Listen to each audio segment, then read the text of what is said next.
अरे वो सांभा, यहाँ से 50-50 किलोमीटर दूर जब कोई बच्चा रोता है तो उसकी पतर की अम्मा कहती है बेटा सो जा, नहीं तो गब्बर आएगा और तुझ पर रंग डाल देगा।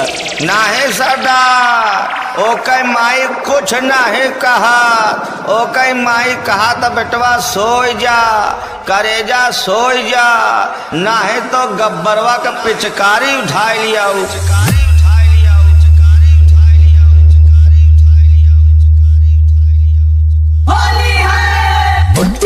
उठाइए दोनों हाथ और हो जाइए नाचने के लिए तैयार।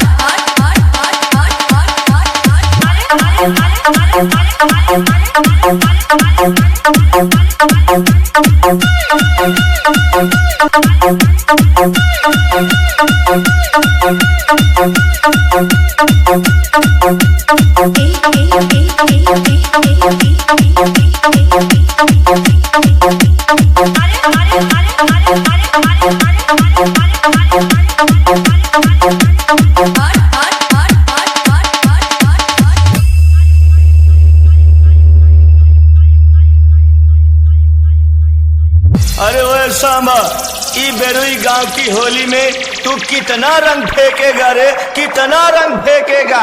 सरदार एक बाल्टी ना फेंक पाओ, जौन हमारे पास रंग रहान है वो सब बसंतिया के ऊपर डाल दे है। का कहा? केवल एक बसंती के ऊपर?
घुमतानी टोला टोला कोनो ना मरद मिला, घुमतानी टोला टोला कोनो ना मरद मिला।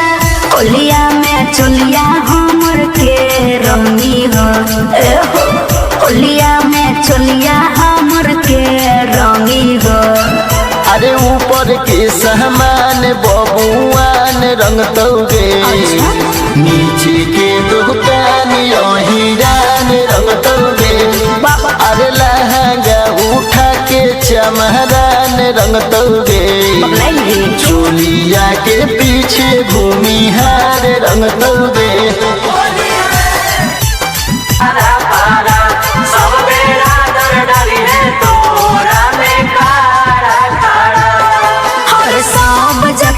होलिया में मिली ना ऑफर हो तो नाच दी है देहिया के, छोड़ी है ना बस्तर हो।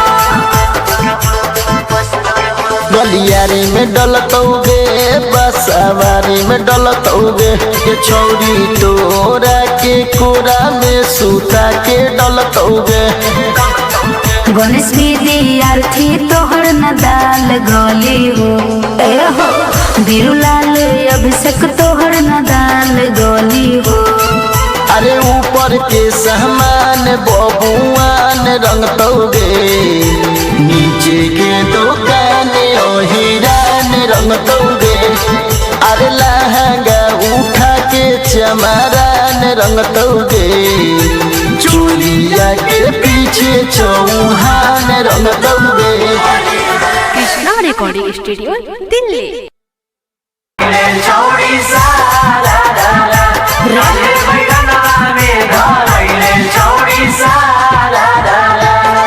और पूर्व घुमने पश्चिम घुमने घुमनी हो उत्तर हो के रंगे चलिया के दोनों कबूतर हो।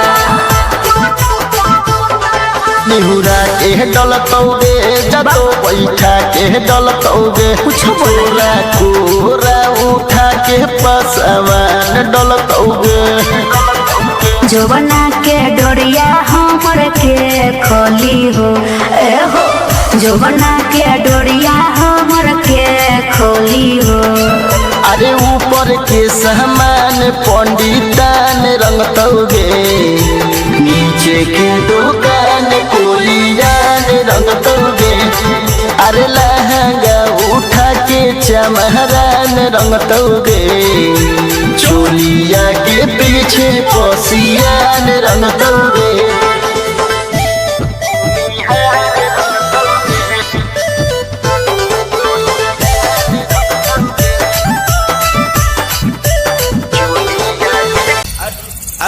अरे वो सांभा, यहाँ से 50-50 किलोमीटर दूर जब कोई बच्चा रोता है तो उसकी पतर की अम्मा कहती है बेटा सो जा, नहीं तो गब्बर आएगा और तुझ पर रंग डाल देगा। नहीं सरदार, ओके माई कुछ नहीं कहा, ओके माई कहा तो बेटवा सोई जा, करेजा सोई जा, नहीं तो गब्बरवा का पिचकारी उठा लिया।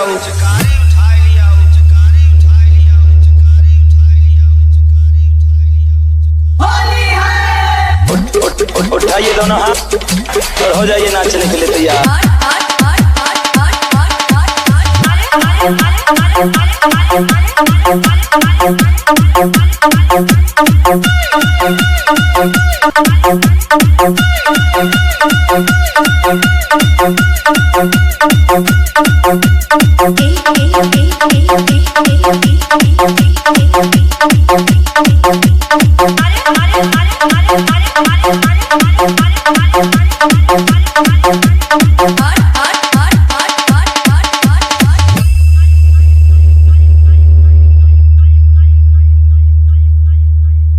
अरे वो सांबा, ई बेरुई गांव की होली में तू कितना रंग फेंकेगा रे, कितना रंग फेंकेगा? सरदार एक बाल्टी ना फेंक पाओ, जौन हमारे पास रंग रहान है वो सब बसंतिया के ऊपर डाल दे है। का कहा? केवल एक बसंती के ऊपर?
हमसे आ जाएगा तन से ठेला का मौसमी पीला होगा शुरू।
Speaker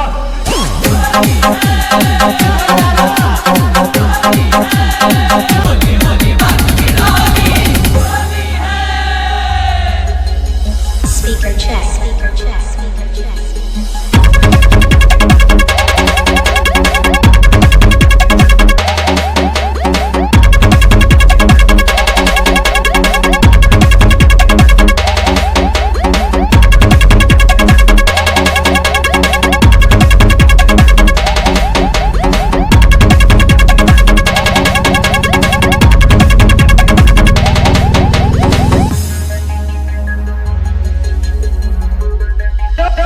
बोल रे सांबा।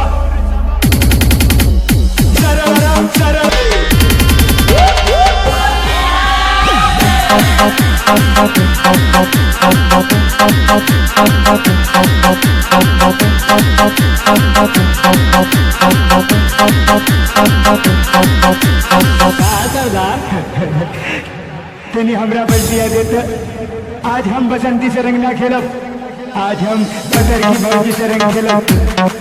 अरे ओ करिया कहाँ है रे पिचकारी और बल्टिया?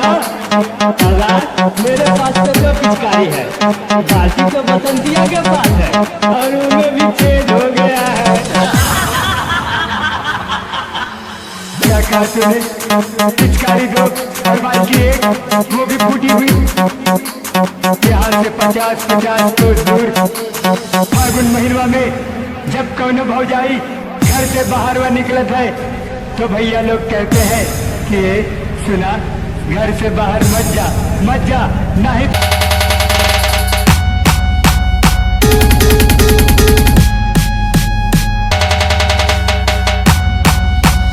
गब्बर सिंह का नाम पूरा फूटी बाल्टी से नीचे गिरा दिया, इसकी सजा मिलेगी, बराबर मिलेगी। तेरा क्या होगा रे करिएवा? सरदार मैंने आपकी पिचकारी पकड़ी है। तो ले फिर पकड़ और रंग की बाल्टी भी पकड़ रहे।